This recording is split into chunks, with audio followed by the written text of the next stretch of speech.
The news of Brandon's death shocks Quinn. Is he genuinely unaware of Brandon's fate, or is he hiding something from Loop? How will Quinn navigate the tense situation between Layla and Vorden? Who is the mysterious entity Vorden is conversing with?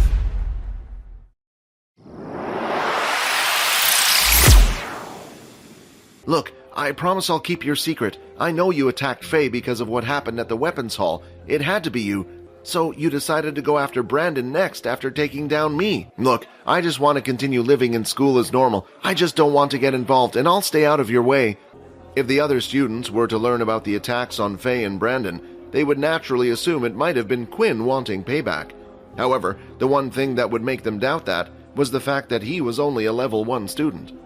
Right now, only Loop knew his secret, so it was no wonder Loop was afraid of him.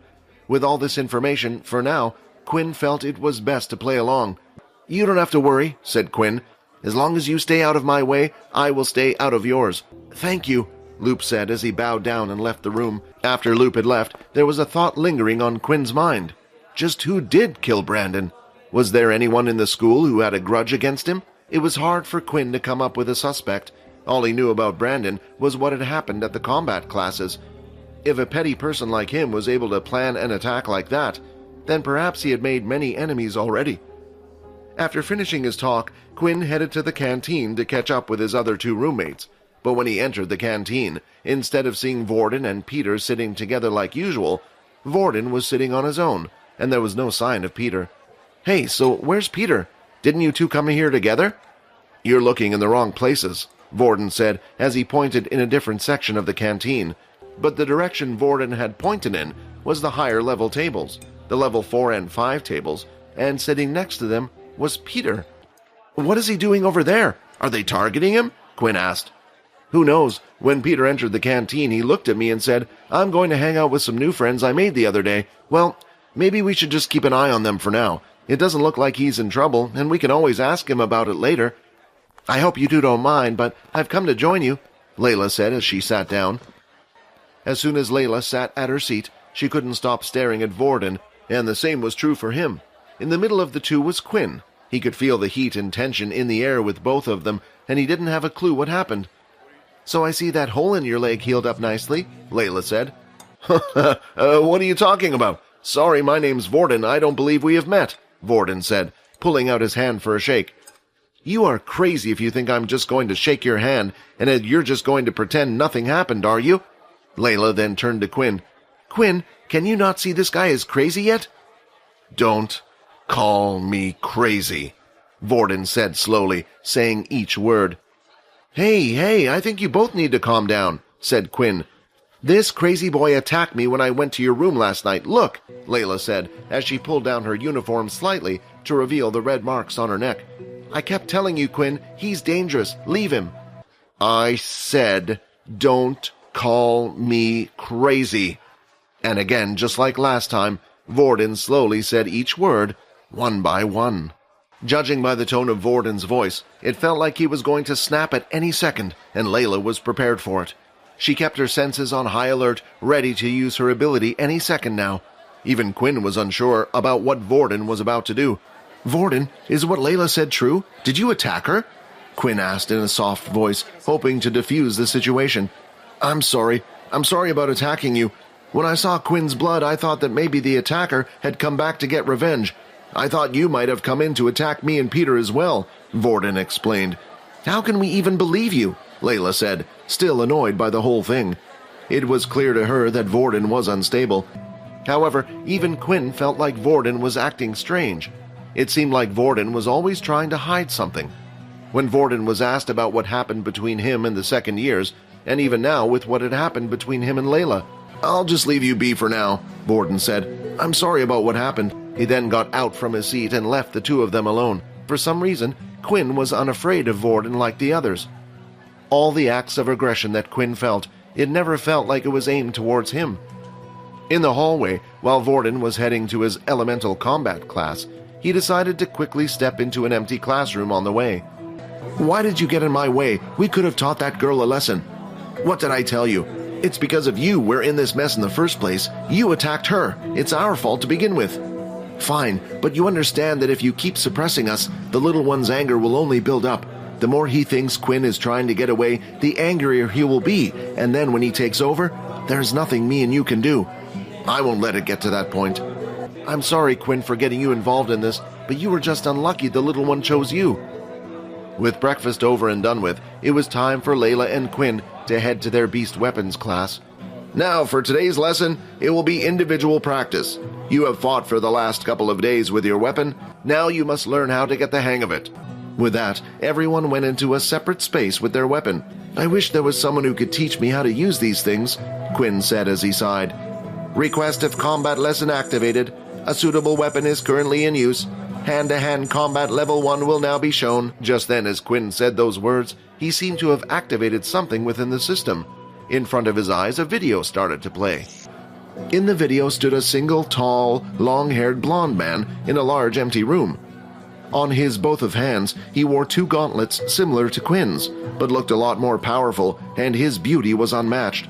Hello and welcome to hand-to-hand combat classes for beginners, the blonde man said in a cheery voice. I don't know how much time has passed, but if you have come across this video, that means you're one of us, and I hope that this information that is being provided isn't useless in your day and age. The appearance of the man and the man's words made Quinn think about who exactly the man was in the video, and he had good reason to believe that he was a vampire. The video continued to play, and the tall blonde man started to speak again. To whomever this video happens to be shown to, I will now demonstrate a set of skills that you should be able to perform at your level. Our kind and/or abilities work best when we use a weapon that covers our hands. The first move is a defensive move. I call it Flash Step. To perform this, if the system has been set up correctly, you will need at least 15 points of agility. The next skill I will show you is the Hammer Strike. All of this was done in one smooth motion. Just from watching the video, Quinn could see that the air had slightly moved. Cool, right? The man said, smiling. For this skill, you will need at least 15 strength as well. That is all for today. When you are ready, the next set of hand-to-hand combat classes will be unlocked for you. Quinn couldn't help but think who this guy was. The way he spoke clearly meant he knew about the system. Did that mean he was the creator of the book Quinn's parents had left him? But it was hard for Quinn to remember meeting anyone like the man in the video. He didn't even know what his parents' faces looked like that well. Whatever it was, he was happy that the system was starting to help him out more. Quinn, I'm afraid I have some bad news, Leo said. I'm afraid you will have to follow these men. They have a few questions they would like to ask you. Don't worry, I will be coming too. A few moments later, and the two of them were teleported into a small square room. There were no windows and a few lights above them. The hooded female sat on one side and an empty chair on the other. Standing behind the female was a man who had the rank of general on his clothing. Please sit, the general said. Don't look so worried, boy. As long as you have done nothing wrong, you have nothing to worry about. Now, before we begin, I would like to inform you of a few things, the sergeant said.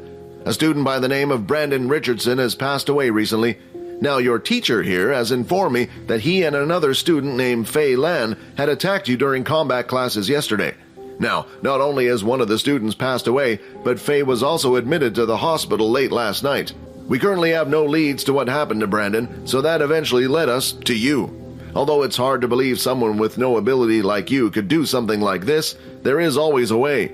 The woman sitting opposite you here has the ability to detect whether someone is telling the truth or not. Now, please proceed with her demands. It's okay, the lady said. I just need you to place your hand over mine. As Quinn placed his hand over hers, he suddenly felt a calming feeling enter his body. An ability has been detected. Unable to block the user's ability. Now tell me, did you kill Brandon Richardson last night? She asked. The calming feeling allowed Quinn to answer naturally. He felt like he was suddenly floating on top of clouds. No, I did not. He's telling the truth. It looks like we no longer have any leads. It's a shame, but an accident like this happens from time to time. It is expected, the sergeant said. I'm sorry for wasting your time. Feel free to head back to class. With the questioning over, the two guards grabbed Leo and Quinn by the arm once again, and a few moments later were teleported back to the weapons hall. Boy, your heartbeat was starting to give me doubts that you were hiding something, said Leo. But I'm glad you were not the culprit. Otherwise, I would have lost a promising student. With that said, Leo started to walk around the room and give advice out to the other students. That's when Layla had come over to where Quinn was. Quinn explained to Layla what had happened after the integration. "Hey Quinn, you might not like what I'm about to say, but do you think maybe Vorden did it?" "What makes you say that? Did something happen between Vorden and Brandon?" "No, I mean, is it not strange that Vorden approached you in the first place? He's a level 5 user, while you're just a level 1. And when he attacked me the other day, he kept shouting about you. And trust me, the guy seems crazy enough to do something like that." Although Quinn was trying his best to learn the hammer strike move, he couldn't concentrate. He kept thinking about the words that Layla had said. Right now, there were no suspects to Brandon's death, and Vorden had acted oddly at times. And the last thing was the fact that Vorden wasn't in his room when Quinn arrived back last night. Just what was he doing so late? As they walked out of the weapons hall and out onto the ground floor, them and several other first-year students had been stopped. The people stopping them were second-year students, and they had asked all the first-year students to gather at the assembly hall. "Welcome, every single one of you," Momo said. "Today we have a special event, a special message to all you first-years. You see, there has been someone going around trying to go against us, thinking he can break the previous system that has been around for years in this school. I am here to tell you that this is what happens to those who do not obey." "Vorden?" What will Quinn do now that he has seen Vorden all beaten up? And how will he react to Momo's message? How will the other first-year students respond to Momo's display of power? Find out in the next episode. Subscribe to the Pocket FM Blockbuster YouTube channel and press the bell icon for instant notifications. Check out our channel for more exciting shows.